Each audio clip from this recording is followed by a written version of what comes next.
Andrea Davis Pinkney is the author of more than 30 books for young people, many of which have made the New York Times bestsellers list. She is also the vice president and executive editor at Scholastic, where she acquires and publishes the popular books you see in bookstores. Andrea sees publishing from many angles as a writer and an editor. Andrea, what advice do you have for young women who also want a career?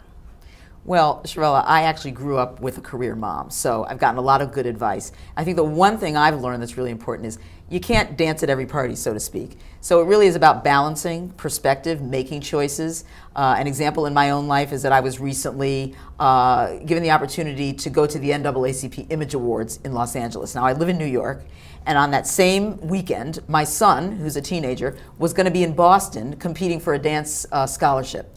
And so I, of course, could not be in two places at once. My family is my #1 priority.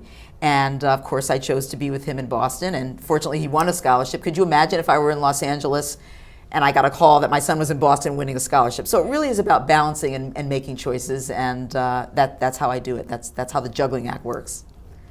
Your husband is an illustrator. How does he handle you being the boss?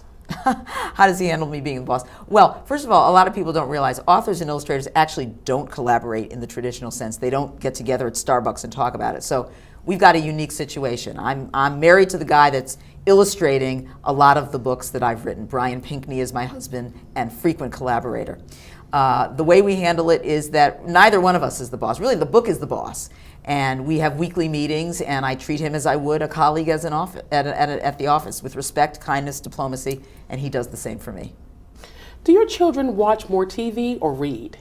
Well, I have 2 teenagers, a daughter and a son, and if you look in their knapsacks, it's probably like any other kid.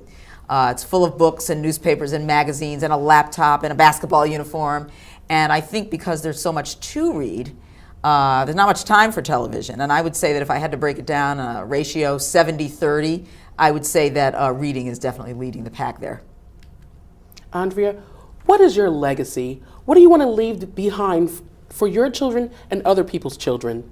You know, I think it's pretty simple, Cherella. I think it's the golden rule: treat others as you would want to be treated. Right action leads to good living. You know, the things we do today are the things that will be manifested in the world tomorrow, and I think it's just a very simple message.